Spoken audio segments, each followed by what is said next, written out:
Good evening, everyone. Thank you for being here. My name is Ramzi Baroud. I'm a Palestinian writer. I'm very honored to be moderating this event by two people that I'm proud to call my friends. They are friends of the Palestinian people as well, and they are a representation of a much larger collective of civil society activists here in America, but all over the world, who as of late kind of changed or affected a paradigm shift of how things or the type of relationship that Palestinians have with the rest of the world. We are going to try to, I'm going to try to make it as short as possible to bring Greta and Bill over here. But before, I would like just to make or to give a very brief background, at least from a Palestinian perspective, of why is this book important, why these individuals, the 44 of them who went to Gaza in August 2008 on the two boats, the Liberty and the Free Gaza, why are their efforts or were their efforts very significant, and why did they usher a new discourse, one that couples words with action, and why that matters. First, I would like to say that nothing can be as demoralizing for a nation, any oppressed nation, than to feel alone, victimized, oppressed, cornered, subjugated year after year, not knowing whether the world out there cares at all. For nearly 6 decades, that's the type of relationship that governed Palestinians and their relations to the rest of the international community. Neighbors who pay lip service and they don't do much by way of coming to the aid of the Palestinians. International law that exists on paper but is never enforced by any means. And of course, those who define what the international community is or is not, the US government, the EU, and various other supporters and backers of Israel. So for many years, there was this kind of lack of understanding what is the international community. As writers, we always put it between quotes. What is it? Does it exist? Is it just US governments, powerful pro-Israel lobby in Washington, the New York Times and the intellectual cliques in DC and in London and Madrid and elsewhere? Or is there another component to that? Well, that component, in fact, did exist for a long time. However, we needed that paradigm shift, that moment when the support and solidarity turns into action. And I would say it was the siege on Gaza following the democratic elections in January 2006 in Palestine that provided that trigger. 2007 in particular, and that's when civil society, here in Seattle, as much as it was in hundreds of cities across the world, people grew, ordinary people, just getting together in churches, mosques, synagogues, universities, everywhere else, and talking, what can we do? Are we going to just sit here and watch, or are we going to do something? Well, that involves the Freedom Sailors. There were 44 of them, but of course the network, it was much larger. The support that they have received involved all sectors of many societies all across the world. And they decided that they wanted to do something about it, something revolutionary, something unique, and something different. It doesn't promise to change the world, but at least promises to bring a world of change. And two of those sailors are with us today. They are going to tell us their story. We are very honored to have them with us this evening. And so please help me welcome Greta Berlin and Dr. Bill Dienst to the stage. Thank you so much.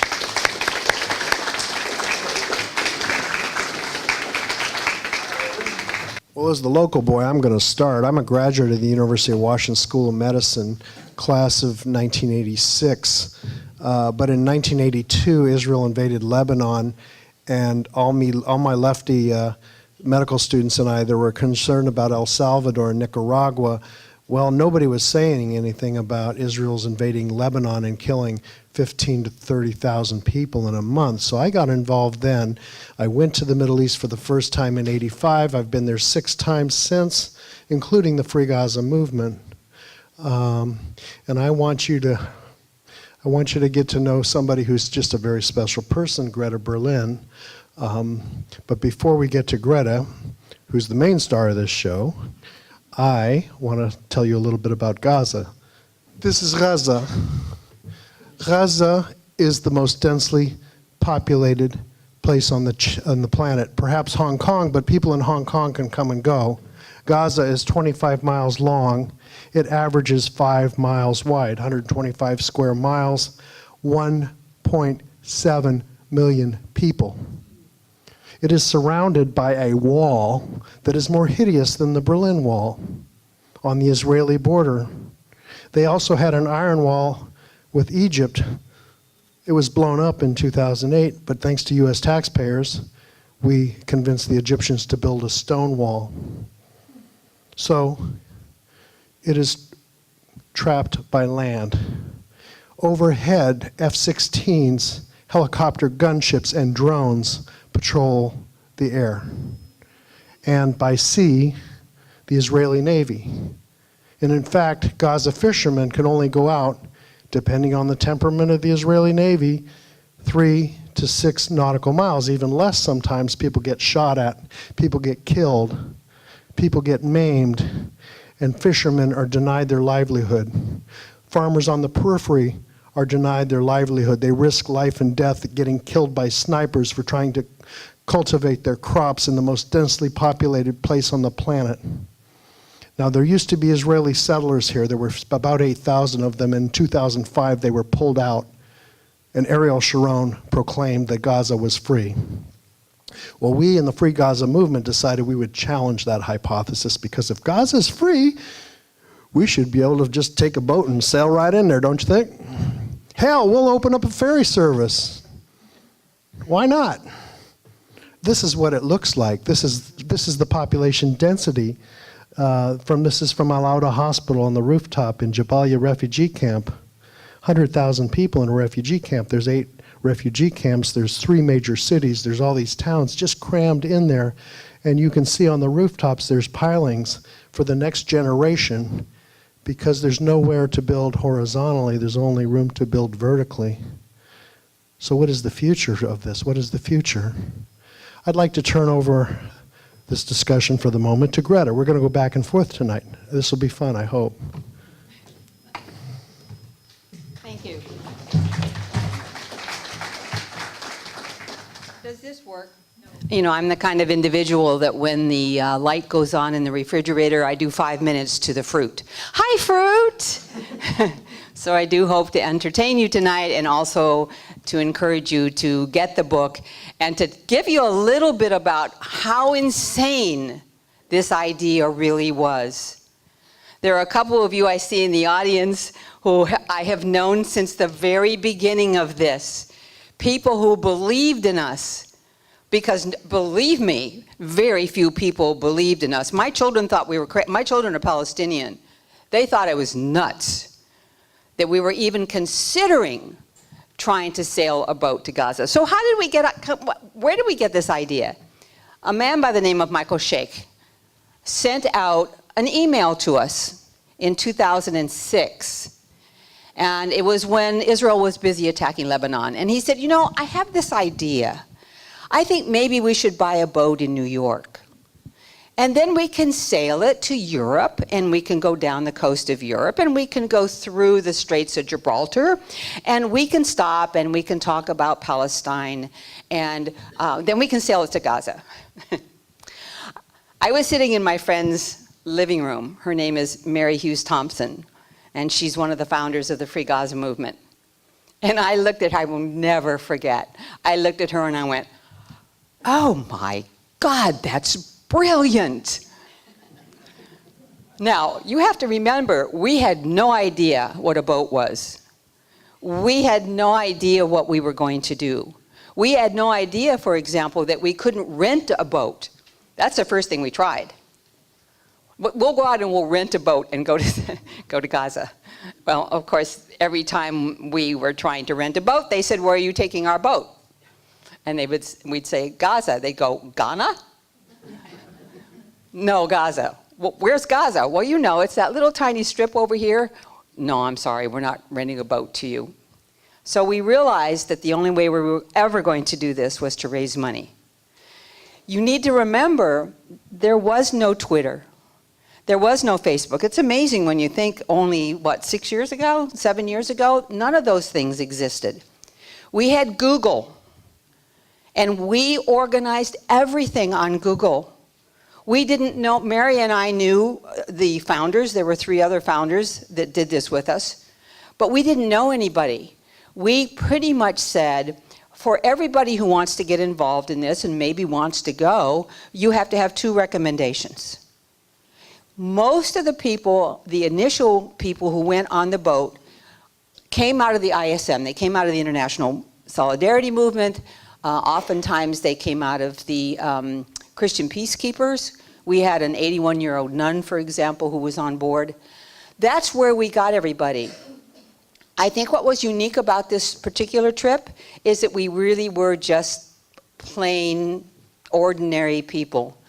Nobody was famous. I suppose the most famous person was Lauren Booth. You all know who she is? Oh, good, you do. We didn't. When they said Lauren Booth was going to show up, I went, God, is she related to John Wilkes Booth? I had no idea who she was. And she was a trooper. She was marvelous, but she was probably the only one, she and Jeff Helper with Israeli, house demolition. They were really the only 2. Everybody else were activists. Many of us had been kicked out of the West Bank. Many of us were not allowed to go back. Please explain, who was Lauren Booth? Lauren Booth was Tony Blair's sister-in-law. So it was very appropriate. Thank you. So it was very appropriate. Of course, what she didn't tell us is that he hadn't spoken to her in years. But, you know, it looked good, and we were trying to put Blair on the spot.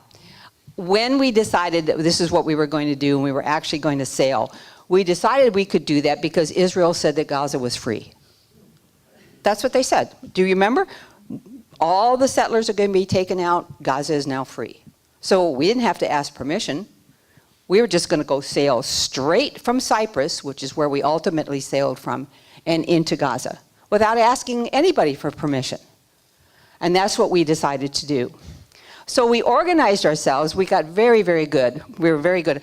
I teach engineers, so I'm a really good organizer because they are very linear. So I had all of these lists, and I sent them all out. Meaning, you know that. I sent them all out to everybody. We gathered everybody. By the time we finished this, we had thousands of people who believed in us. And we started to collect money. Then we had to find a boat buyer. And we had a man that I had known for years from Austin, Texas. His name was Riyad Hamad. Any of you know and who he was? I know some of you do. He was an amazing, amazing Lebanese activist. He said to me, my father ran a Coca-Cola business. I know where to buy you a boat. So if you will spend all of 2007, and so will I will go and buy you a boat. He had one problem, and that is he was a thorn in the side of Bush and Ashcroft and everybody else. I'm going to let Bill read just a small part of what he wrote. Riyadh was a bit of an uppity Arab. And after 9/11, of course, people were under fire. People were being imprisoned without due process. People were afraid, not Riyadh. Let me read a note that he sent to Attorney General John Ashcroft regarding my children, monitoring of my friends, family, intrusion in my privacy and civil rights. My neighbor came up to me a few weeks ago and informed me that an agent of the Federal Bureau of Investigation called him again regarding some information about my activities and other personal matters. Mr. Frank R. specifically told me that the agent inquired about the kind of car that I drive, since your agents cannot find any records of car ownership for me in Travis County in the state of Texas. That's Austin, by the way. Your agent should know the car that I drive. since it has more than 20 bumper stickers in support of the people of Palestine, against the occupation of Palestine, against the war in Iraq, and one that states, quote, "A village in Texas is missing its idiot," unquote. And I think that he now lives on 1600 Pennsylvania Avenue in Washington, D.C. If you cannot identify the car, and for your convenience, I have written, "I am an Arab, ana Arabi," in large characters in English and in Arabic on the rear window that even a visually impaired person can see, unless they are blind in the mind and the heart, like you and the rest of the administration that you represent. Uppity, uppity, uppity. He was asking for trouble. He was so wonderful. He also wrote, and he said, "I only own 3 shirts, so if you want to come after me, you're not going to get very much. I have a blue shirt for dress. I have a puce green shirt when I'm feeling hostile. And I have a pink shirt, right there, when I want to get in touch with my feminine self because I know you hate gays." So we spent a year, all of us, collecting money. And we had collected about $75,000. It took a year because nobody knew who we were. We were sending out pleas. We had set up a PayPal account. Finally, Riyadh in February said, "There's enough money for me to go buy the boat. I have the boat, but I don't want to tell you where it is. So send me $25,000 and I will match it with my $25,000. So Paula Rudy and I wired him $25,000, and the next day, the IRS and the FBI came after him. They knocked on his door. They said that he had to come and answer some questions, and oh, by the way, so did his children. Riyadh didn't care what they did to him. He was remarkable. But when they went after his daughter in medical school and they went after his son in college, he was in absolute despair. He didn't think that they had the right to talk to his children. But they had taken everything, including our money. By the way, we never got our money back, ever. But they had taken all of the money. They had taken all of the paperwork for Free Gaza. They had taken everything. And he became increasingly depressed. He was getting more and more depressed and more frantic because he was worried about his children. On April 14th, 2008, he committed suicide. Now, a lot of people said that the government killed him. Yes, actually, the government killed him. They just didn't pull the trigger. But they drove Riyadh into despair. And he thought the only way he was going to get out of it and save his children was to commit suicide, which he did. Ironically, of course, the government dropped everything against his children. For me, who had known him for years and years, I was devastated. I had lost a friend. I had lost one of the craziest people I'd ever met. I had lost somebody who believed in Palestine and he wasn't Palestinian, he was Lebanese.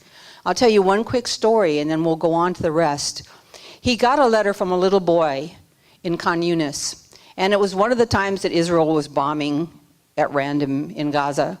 And the little boy said, "My house is gone. I have nothing, and it's okay, we'll be all right.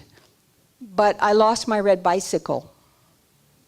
And if you can do anything about it, is it possible that you could send me a red bicycle?" Now remember, Riyadh's in Austin, and the little boy's in Gaza. And 48 hours later, there was a red bicycle at the little boy's tent. That was Riyadh. I don't even know how he got it in there. But we lost an amazing man. And by the way, we had told everybody by then we were going to go in May of 2008 as a commemoration on the Nakba Day. We had no money. We had lost our best friend. We had no boat buyers. We had no idea where the boat was. And we now had 88, by the way, we started out with 88 passengers. We had 88 passengers who were trying to figure out how they were all going to get to Cyprus, because that's where we were going to leave from. Mary, one of the co-founders, put out a plea. Many of you got that plea. And she said, "This is what has happened.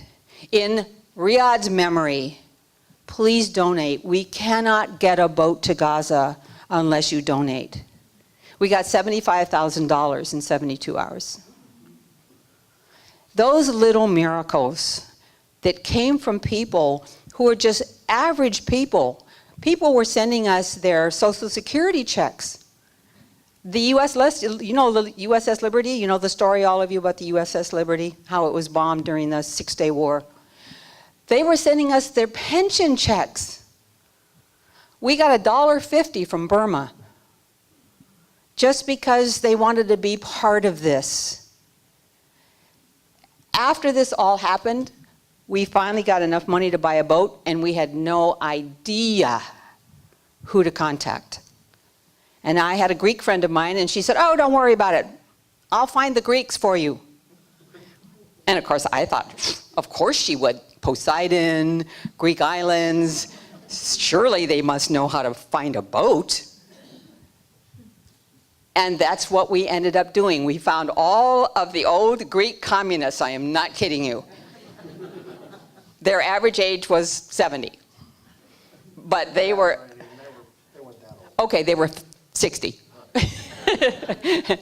But they said, yes, we'll find you a boat. Yes, you can meet your deadline. Maybe we'll all go in July instead. Now, they had between May and July to find a boat and to get it ready.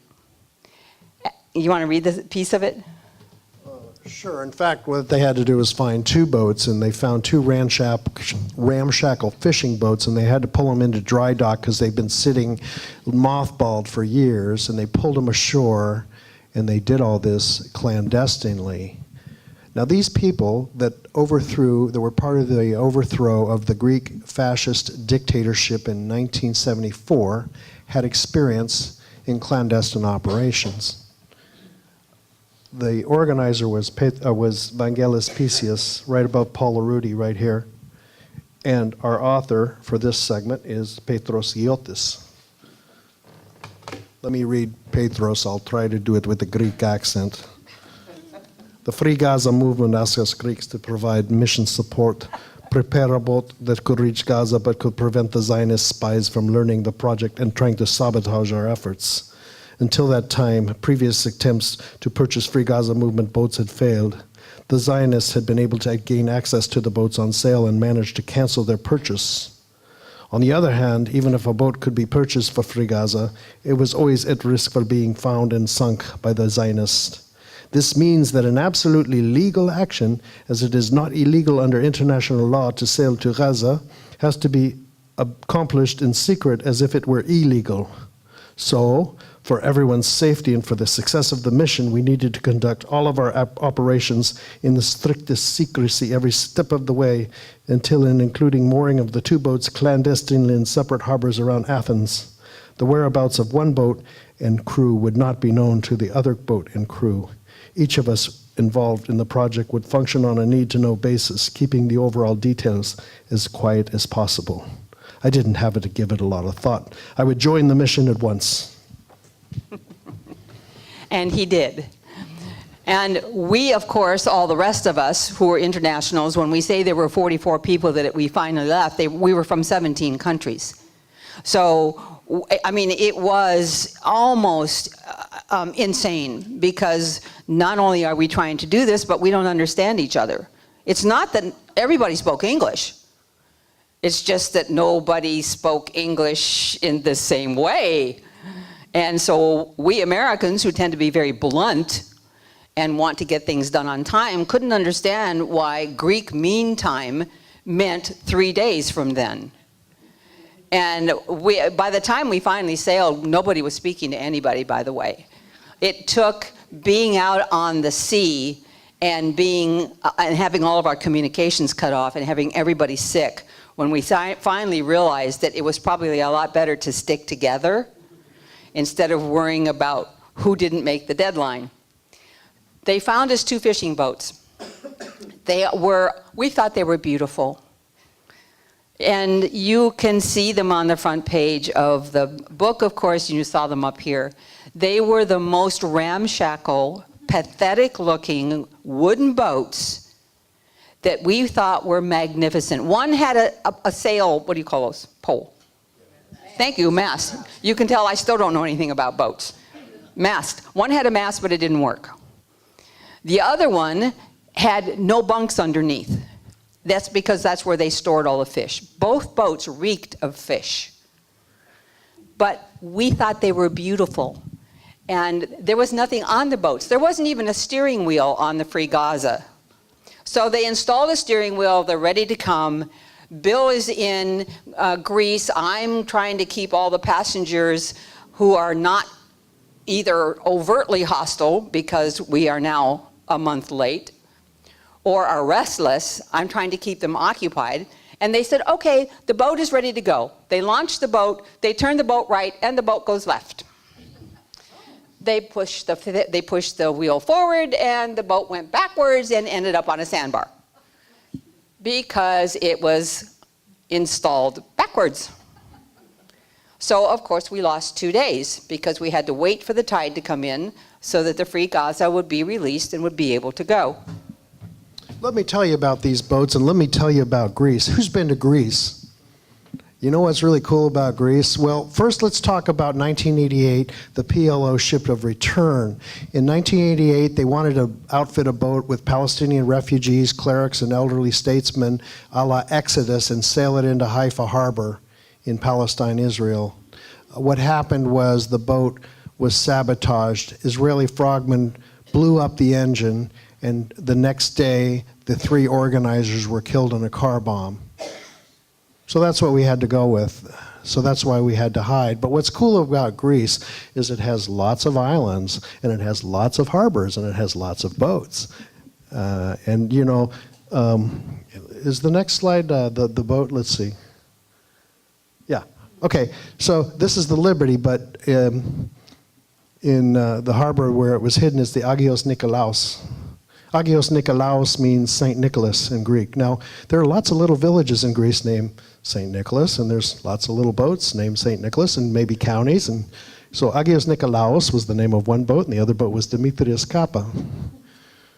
So I was dispatched to Greece, and I finally, at the end of my 12 days there, got to see the Liberty that was hidden in this harbor called Eritrea.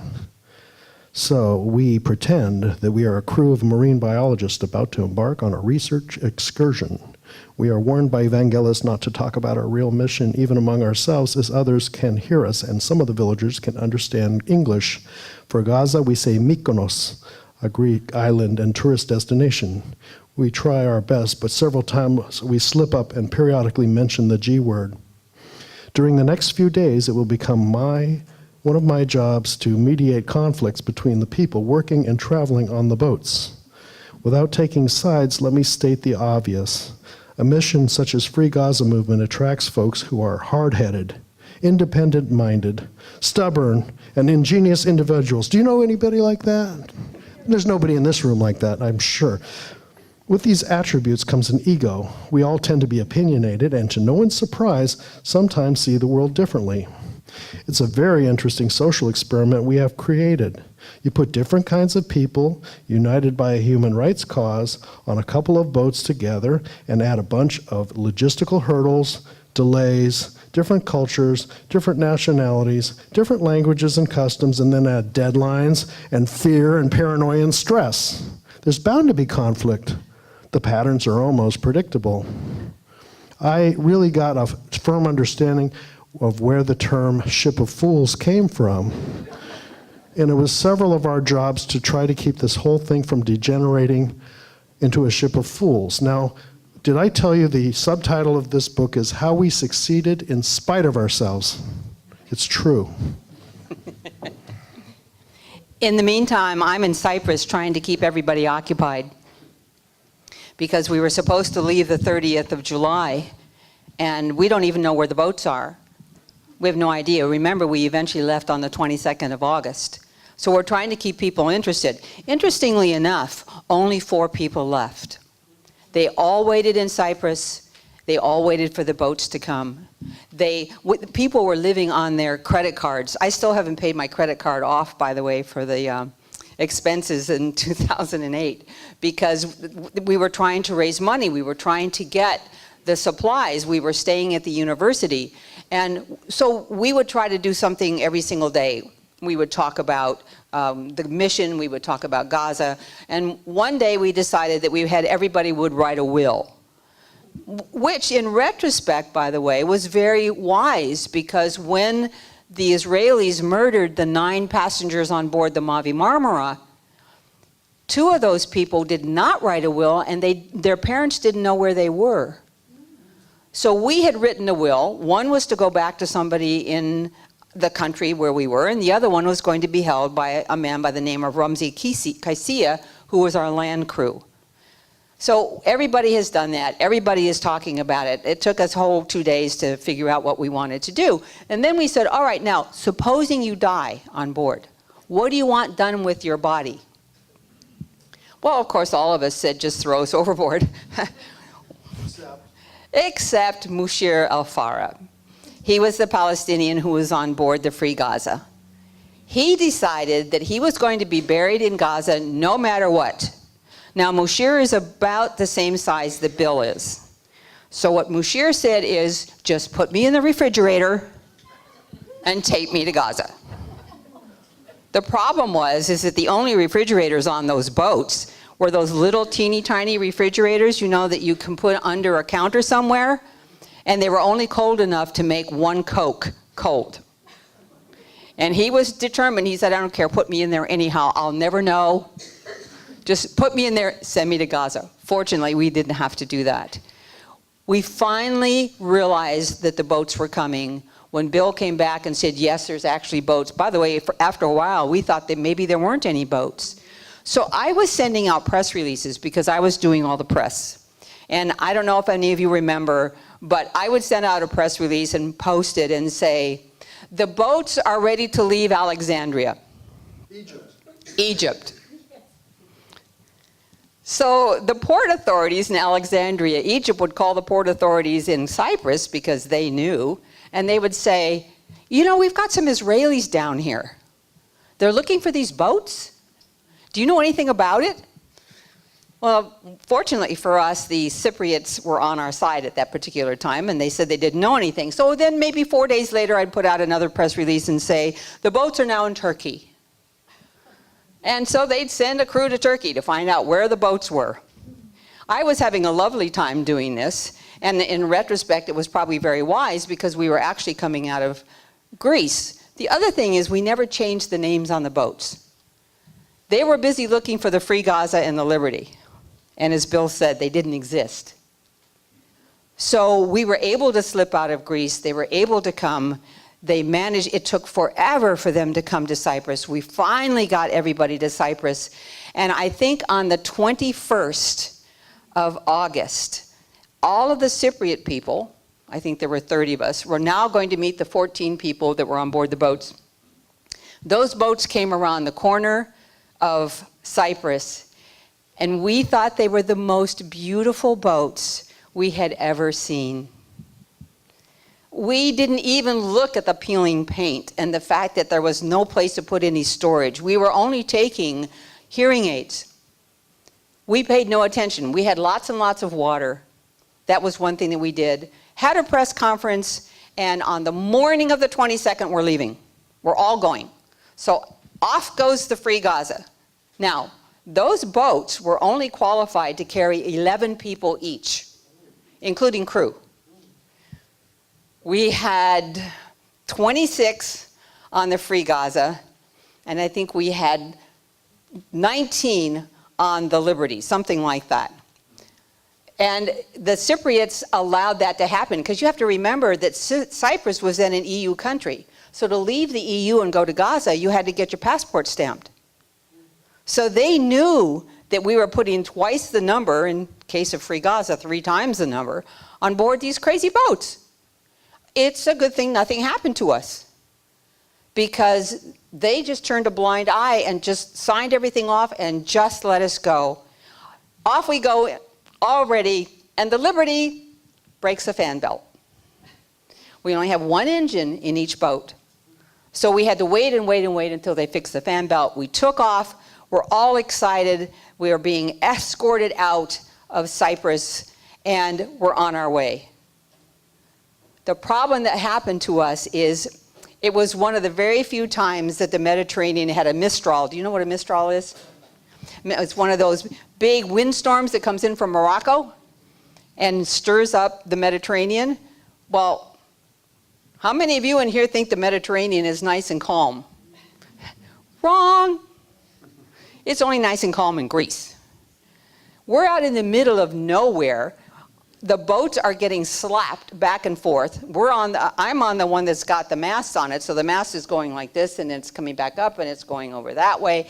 And of course, everybody is sick. My dearest friend Mary, who has been with me for the entire time through this, sits in the Zodiac.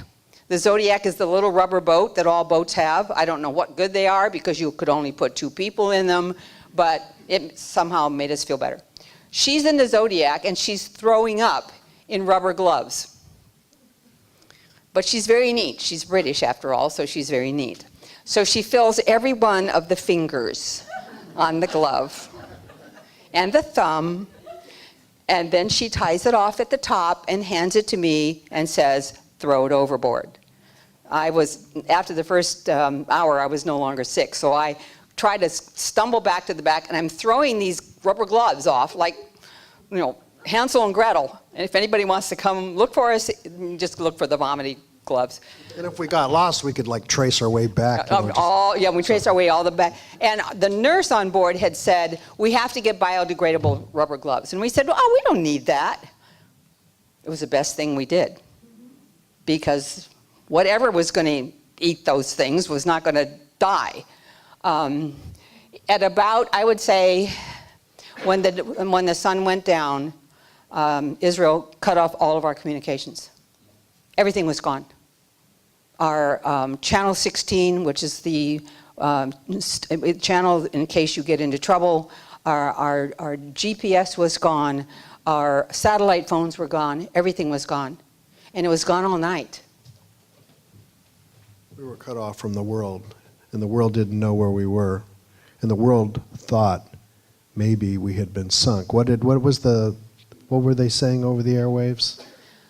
They are lost. We could hear the Israelis saying, they are lost, they are lost, they are lost. They are gone. So they were running tapes for us on the channel to, I guess, intimidate us. We never saw anybody. The 2 boats were being run on paper and compass, and the only thing we had were walkie-talkies.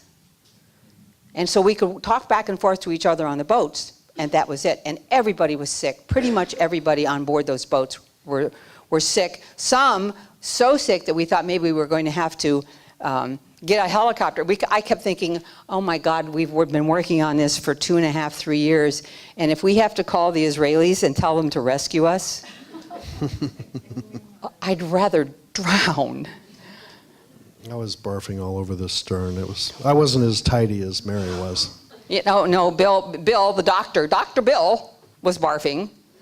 Almost everybody, I'd have to say almost everybody was. When the sun came up, we realized that we were probably about 30 miles off the coast. Remember, between Cyprus and Gaza, it's about 250 nautical miles, which doesn't sound like very much. Some of you probably drove 250 miles. I mean, you don't think about it unless you're in a boat being hit by waves, wondering who the hell is going to kill you.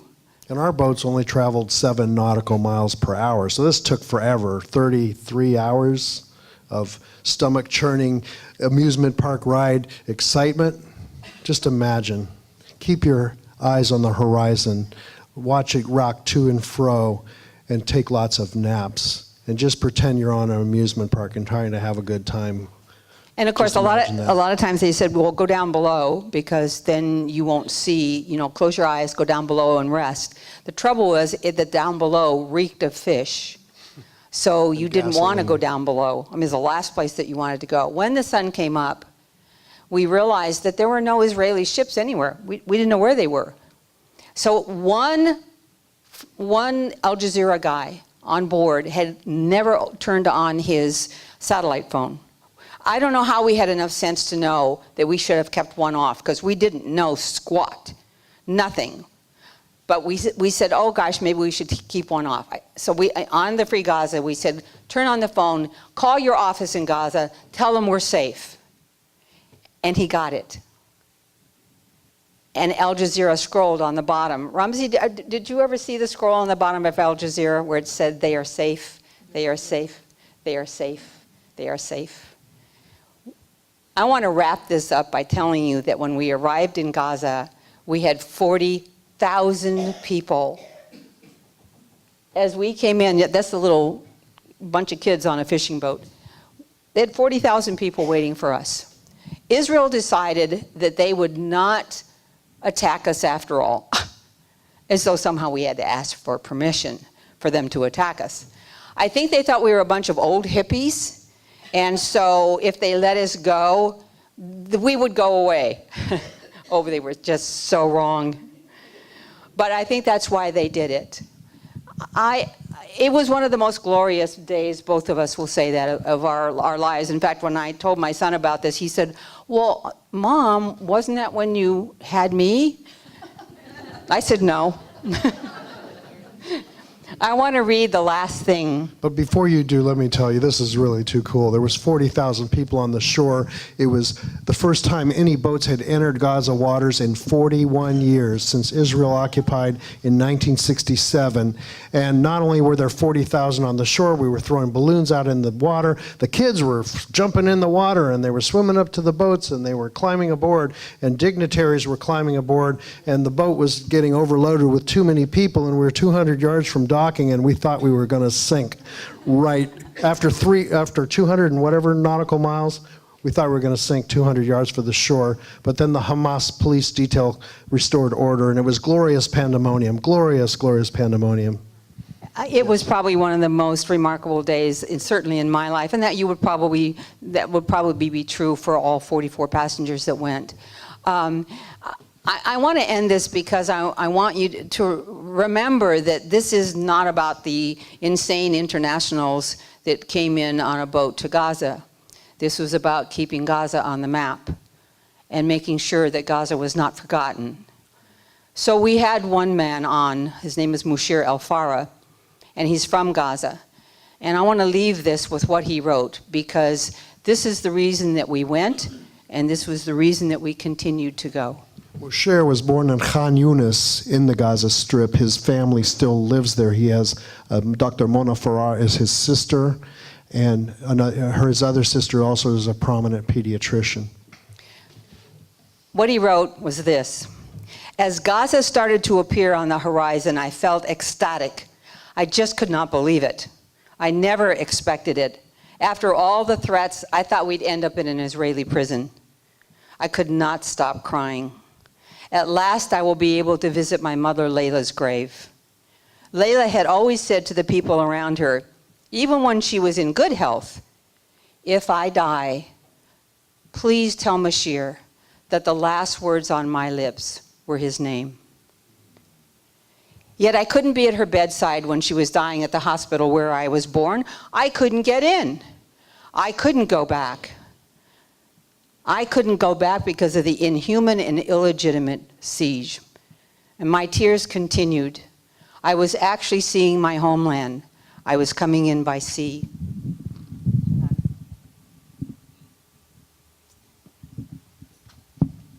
The morning that the boats were ready to leave, I went with my colleague to my mother's grave.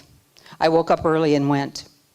It was the first time I had visited the grave. We had been so busy for the few days that we were there. I spontaneously found myself talking to my mother. Mom, I'm here. I am visiting you despite this siege. I used to joke with my mother, do not die when I cannot be with you. And she would laugh and say, don't worry, I will not.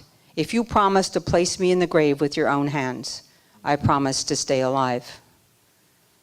But she was unable to. It was a great feeling, a feeling of freedom I had never experienced.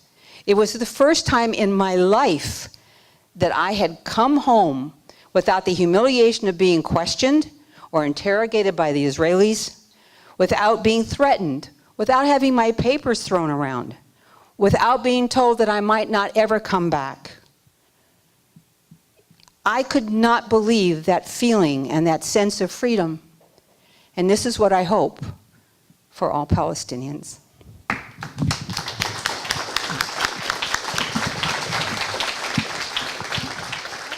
What Remza asked me is to give him some background on Vittorio Arrigoni. How many of you know who he is?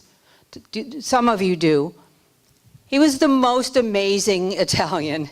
He really was. He was the most amazing man. And he was on the Free Gaza, and I'll tell you a little story about him. He was beautiful. He had tattoos all over him, and he had these wonderful muscles.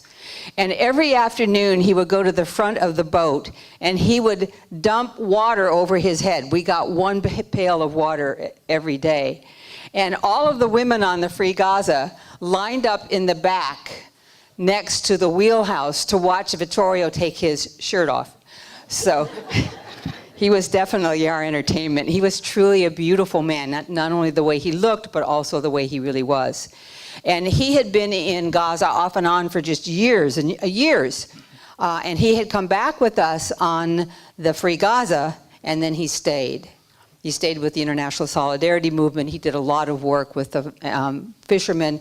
He also did a lot of reporting for an Italian newspaper. And he would end everything he wrote, he would end it by saying, "Stay human." And if you don't know who he is, you might have seen that. We made shirts at one time that said, "Stay human." He was murdered in Gaza it's been about 2 years ago?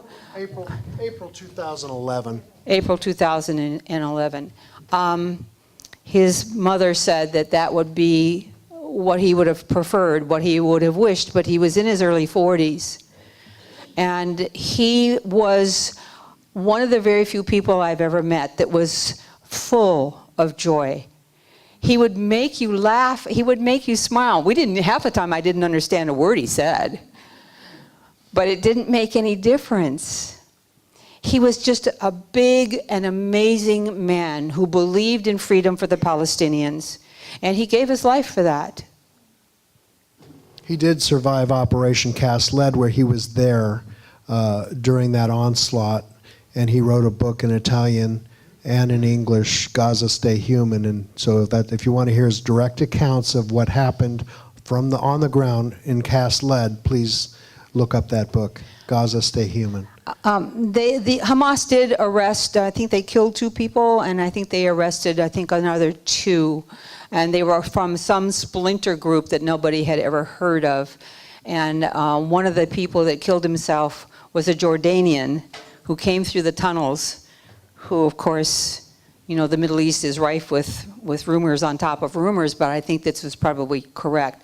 They said he worked for Jordanian intelligence. Vittorio Arrigoni was a thorn in the side of Berlusconi, who was then the head of Italy. Whatever happened behind the scenes, I think that Vittorio was a sacrificial lamb. I think that also whoever designed this thought that if that happened to Vittorio, who was so high profile, nobody would come. It's like Rachel Corrie. If you kill her, no one will come. Most of us came to work with the ISM because of Rachel Corrie. It's a stupid idea to think that if you kill 1 or 2 people, you're going to threaten people like us, who are hard-headed and stubborn and stupid sometimes. It's just going to do exactly the opposite. Well, the question basically goes back to the, whether the dog wags the tail or the tail wags the dog.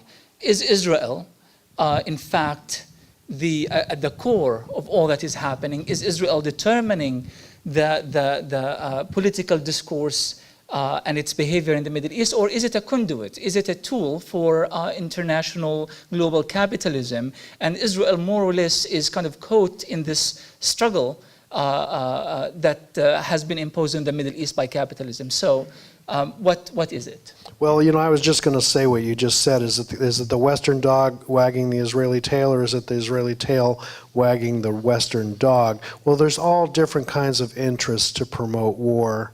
Eisenhower talked about the military-industrial complex. That's part of it. We hear about the neocons. We certainly hear about the Israeli lobby. So there's different shades.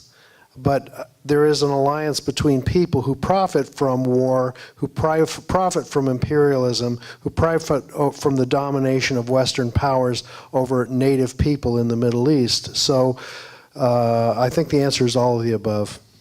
Okay, so basically there are two questions here. One is what happened after the Liberty and the Free Gaza sailed to Gaza in August 2008? That was not obviously the end, that was the beginning of a whole shift in civil society strategy in Gaza. What happened after that, and how do you view it? And the second question is regarding Huwaida al-Raf, a Palestinian activist and the co-founder of the ISM, and how did she contribute to all this? I'm probably the person to answer both of those because I was pretty much involved in every voyage except for one. There's actually been 12 voyages total by now, maybe 13. It depends on how you want to count them. Certainly, Free Gaza ran the first 5 voyages, and all 5 of those voyages got in. All 5 did. And that's what people don't realize. You kind of know about the first one, and then you know about the one where the Mavi Marmara, where everybody was murdered. But we got in 5 times. What happened when we came back after that first trip is that the Palestinians stepped up. Rightfully so, they were pretty cynical about these crazy people who were crazy enough to get on a boat. I think Ramzi believed in us, maybe 3 or 4 other Palestinians did. We had 2 Palestinians on board. But most of the times they went, yeah, well, okay, prove it. When we got back after that first trip, a group of Palestinians in London bought us that boat called the Dignity. It was a yacht. And I remember going to look for a boat, and a couple of our founders saying to me, I just don't think we can buy a yacht.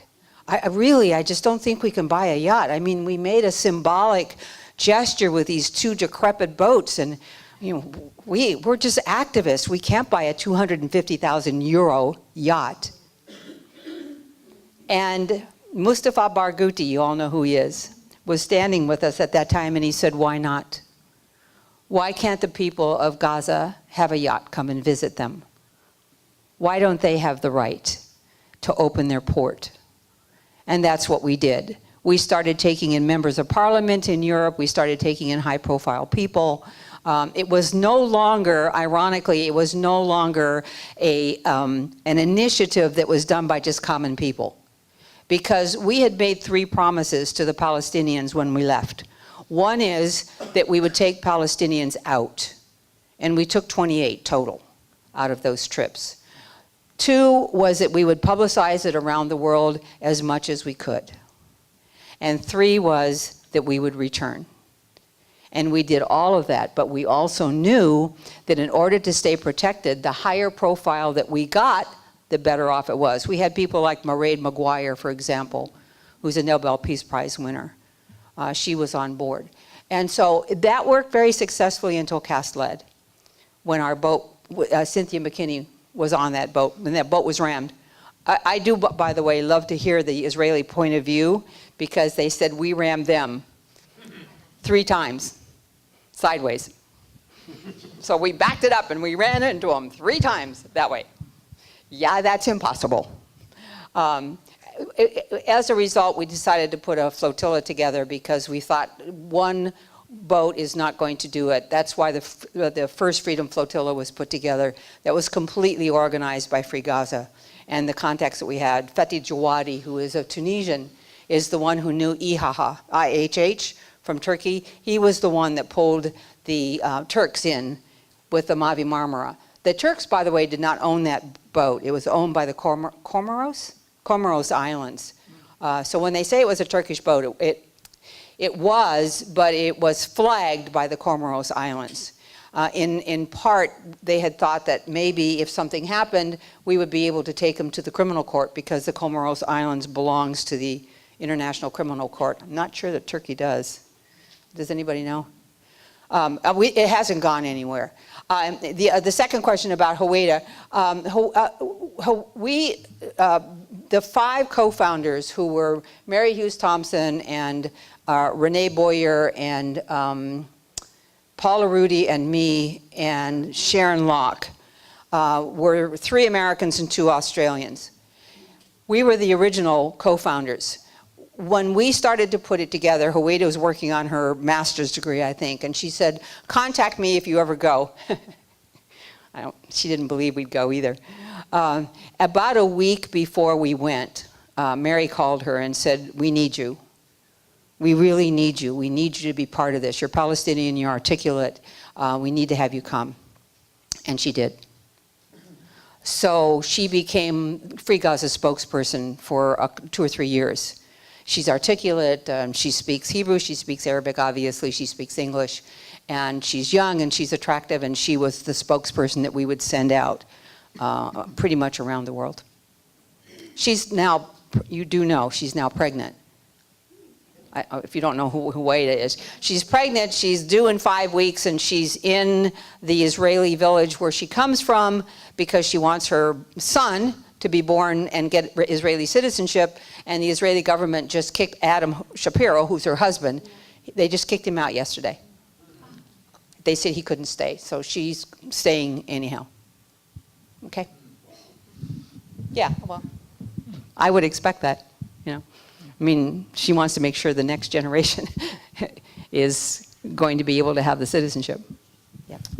Let's talk about when the book was released for publication this past August 23rd, the 4th anniversary of our arrival in Gaza. Well, the day before, there were 11 negative reviews on Amazon. So we were curious. We decided to look at those reviews, and so we read them. And none of the people who did the reviews had read the book. It was obvious, because there was no reference to anything that we had in the book. But what there was this woman is a Hamas sympathizer or a terrorist sympathizer, and she hates Jews, and what else did they say? They said all kinds of nasty stuff, and this is a horrible book, and you shouldn't read it. They don't want you to read this book. They don't want you to pay no attention to the man behind the curtain. You remember that from The Wizard of Oz? That's what they were saying. So, you know, I was lower profile, and so nobody really attacked me. I was lucky that way, although I've been called anti-Semitic for raising this issue in the past. Anybody who's tried has probably suffered that epitaph. Greta. Yeah. I've been doing this for a really long time. People ask me all the time, why do you get involved in this? And I always say it's because somewhere along the line you meet a Palestinian and you start to listen to what the stories are, and you get pissed off. And I have been permanently pissed off now for almost 50 years because I married one, and my children are Palestinian, and he's a 1948 refugee, and he cannot go back to Safed, and even my children cannot go back to visit. My daughter got stamped on her passport for 1 week, even though she's an American, because she told the Israeli authorities that her father's name was Rebi. She could have said Richard, and they probably would have let her in. And she said, why should I have to do that? So I started because of my children and because of my outrage. I have stayed because I must. I just have to. I come out of the 60s, like many of you in here have. What did we do? We worked for civil rights. We worked for women's rights. I worked for the rights of the South Africans. The least that I can do is work for the rights of my children and for so many people that I know. So I'm a bit outspoken. I'm sure you probably figured that out already. And of course, they're going to come after me. And they have. Not only do they come after me as far as the book is concerned and yelling about my tweet that was sent out unbeknownst to me, and it doesn't make any difference whether I was looking at a video or I was going to look at a video and I just saved it. How many of you in here on Facebook? Curious. Ooh, how many of you have made a posting mistake before? Oh, yes. I sure did. Boy, did I ever. I mean, you're on Facebook, and I've got 1,500 friends, and most of them are in the Palestine cause. And so you grab a video or you grab an article and you throw it onto your front page. Well, I thought I had grabbed it and thrown it into my little group.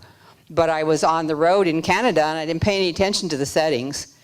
And you all know, if you're on Facebook, how fast they change the settings. What is that with change the settings? One moment it's private, the next moment it's public. And so I just grabbed it, threw it onto my front page, and didn't pay any attention because I was getting on a train to get on a plane to fly back to California. And 2 days later, all hell broke loose. Because I found out, took 2 months, by the way, I found out that somebody had hacked into my Facebook account and connected the Free Gaza Twitter account to my Facebook account. But it took a computer expert almost 2 months to figure that out. And it's not worth it to go through it all again. Just, you know, I'm just saying, just drop it. It's just, it was so stupid to begin with. And I think that all of us feel that we have the right to watch a videotape. We have a right to read a book. We have a right to watch a movie. We have a right to do all of those. Unless, of course, we want to go back to the McCarthy era, where my father was demonized because he was a union activist. And I'm not going to allow that to happen. And that's the particular story. In the meantime, of course, you know, if you read the reviews, I sound like such a nasty person.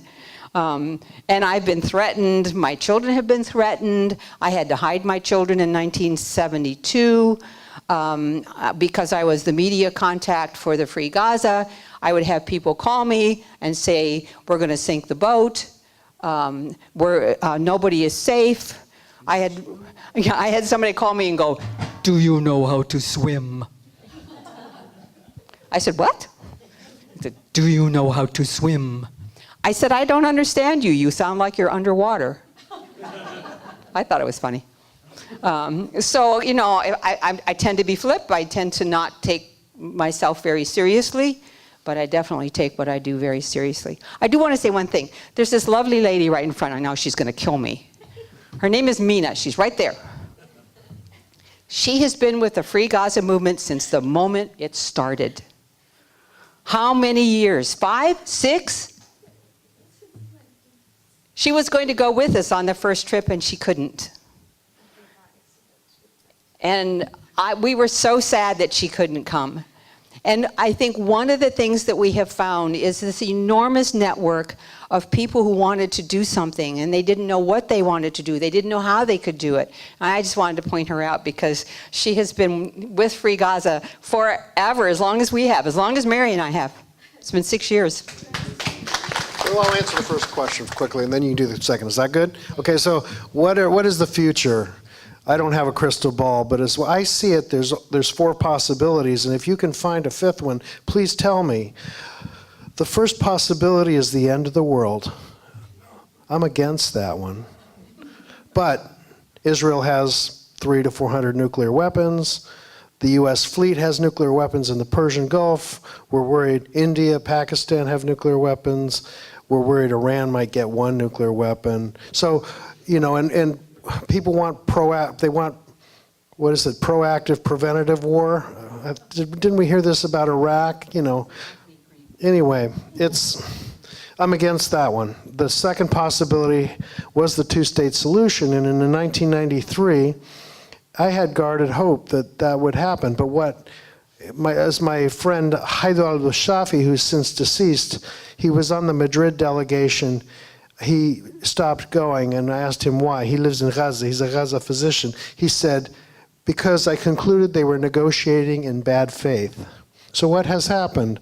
We've had 20 years of, quote, peace process, spelled P-I-E-C-E, where they've chopped the West Bank into tiny pieces, and they've doubled the settlement population, and they've stopped any Palestinian building in East Jerusalem, and they've just built Israeli-only neighborhoods in East Jerusalem. So now there's 500,000 Israeli settlers in the West Bank, including East Jerusalem, and Gaza is a concentration camp. So what kind of 2-state solution is viable with that?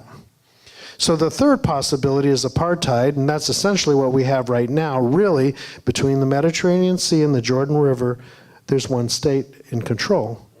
The Palestinians have Bantustans where they have limited autonomy, but they don't really have any control over their lives. So if we have apartheid, we're going to have perpetual low-grade war or the end of the world or whatever.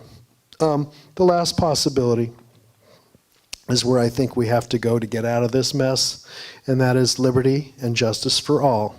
That is separation of religion and state. That is everybody who lives there, whether they're Jew, Muslim, Christian, Druze, agnostic, whatever, have equal rights.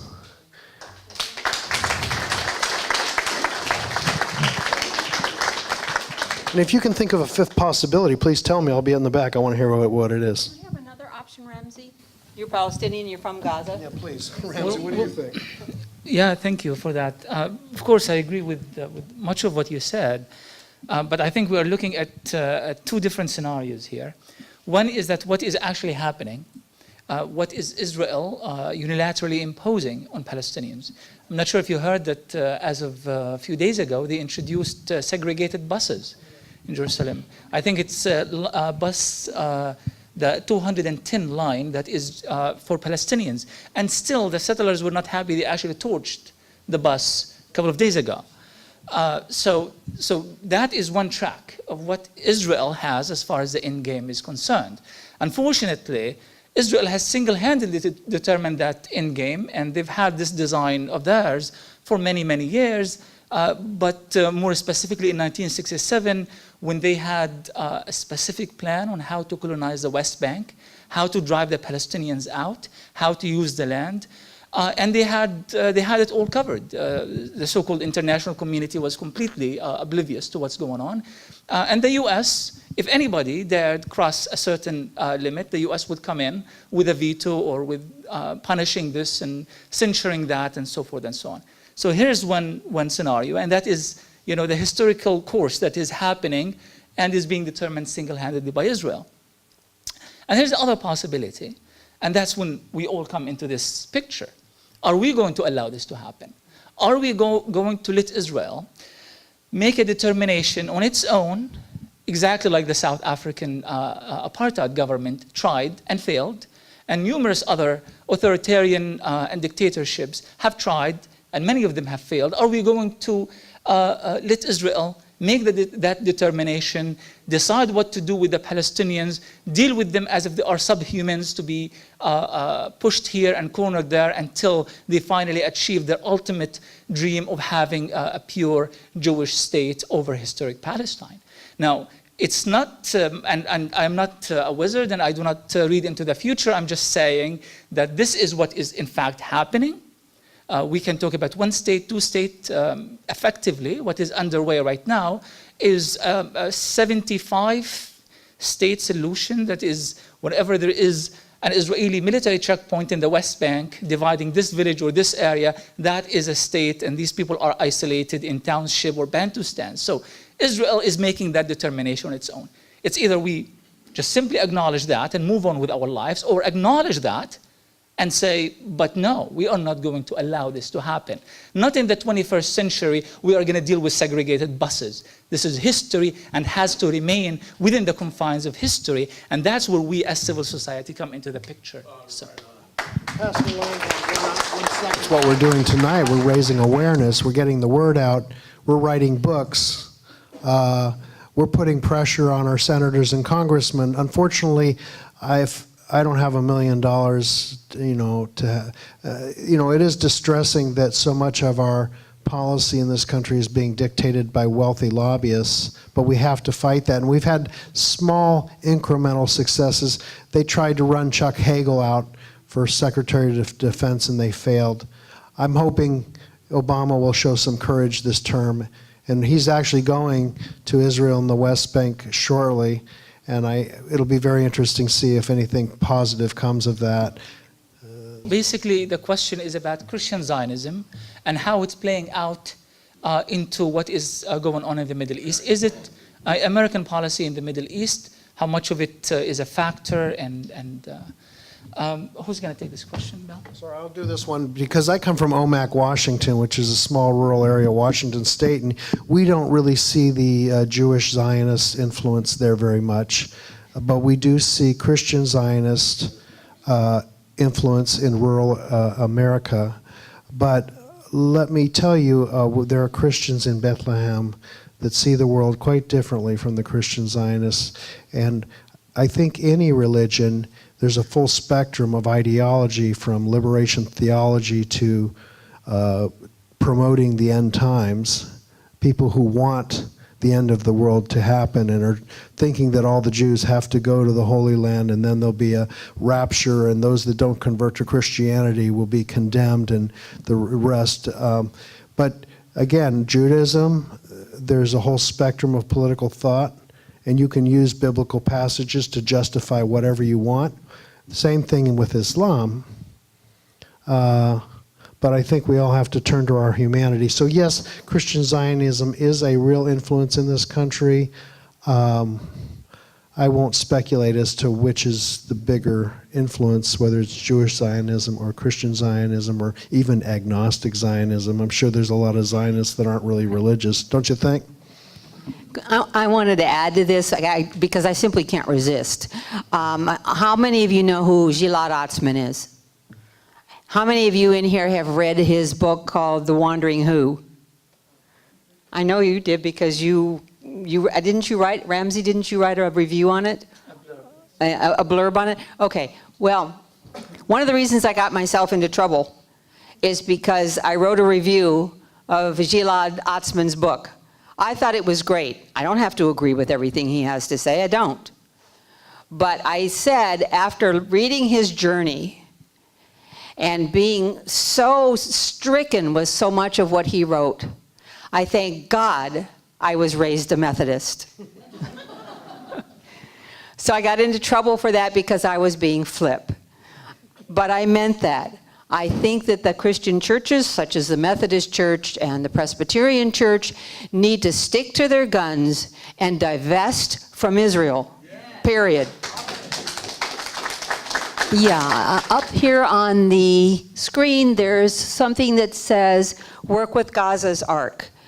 And that's an initiative that's being done by many of the same people. We've gotten larger and larger. You know, we've got a Swedish group now. We've got a French group.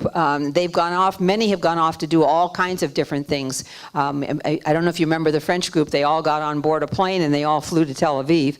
None of those things would have happened had it not been for Free Gaza. What Free Gaza are working on right now is Gaza's Ark, and that's taking a boat out of Gaza and into Europe. And we encourage you to please go on their website, it's gazaark.org. Look at what they're doing, buy some products. What we're going to try to do is load it with things like the embroidery that I have on, and then get contracts, especially in Europe, because Europe has an agreement with the Palestinians, and force Israel's hand. Thank you. Yeah, that's a good question. I think we have to separate between BDS as an idea, as a strategy, as a concept. Yes, it's boycott, divestments, and sanctions. We have to differentiate between it as a strategy and between the political dimension of BDS, which involves individuals who might correctly or otherwise interpret the ideas behind BDS. And I think BDS has or is often being criticized for things that might have been a misjudgment on the behalf of an individual or a group, but that by no means should taint the strategy itself. It's very important strategy, and I'll tell you why. For many years, we kind of been caught in this situation where we are just standing in the middle, incapable of doing anything. We get together and we talk about how terrible the situation is. It's what like crying over the ruins type of thing. It's just as of recently, we actually get together to talk about strategies, actions, Gaza Ark, that sort of thing. Finally, our societies, our communities are now on the offensive. They are coming up with ideas, they are strategizing, and they are leading a movement, a collective movement, towards actually doing something. Remember that question, and many of you, I'm sure, can relate to it, of what can be done? We can't do anything.